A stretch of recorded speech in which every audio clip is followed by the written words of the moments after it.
ែតកំពុងឆ្នាំងបាំងភ្នំកងរៃសាមគ្គីមានជ័យវិទ្យាល័យមិត្តភាពខ្មែរជប៉ុន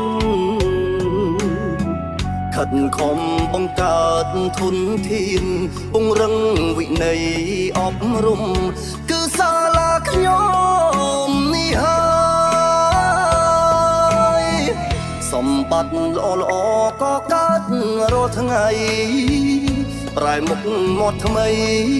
2023-24កសាងស្នាដៃហូហែខ្លោងទ្វាររបងទួន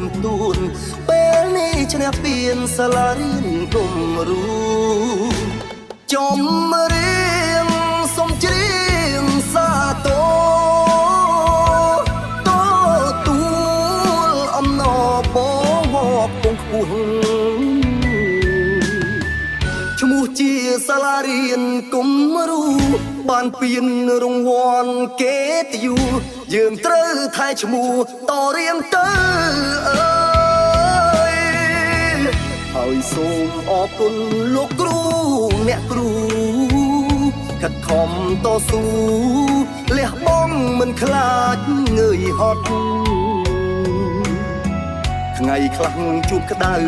រងាពុះពៀដោយចិត្តអំណត់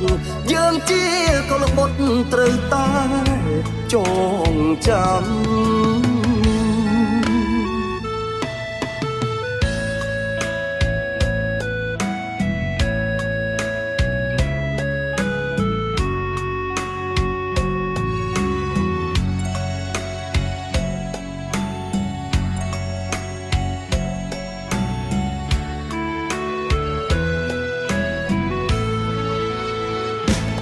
ចំ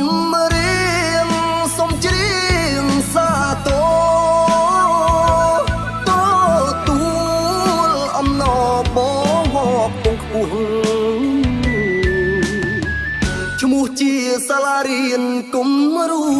បានពៀនរង្វាន់គេតយូយើងត្រូវថែឈ្មោះតរៀងទៅអើយហើយសូមអរគុណលោកគ្រូអ្នកគ្រូខិតខំតស៊ូលះបង់មិនខ្លាចងើយហត់ថ្ងៃខ្លះជួបក្តៅ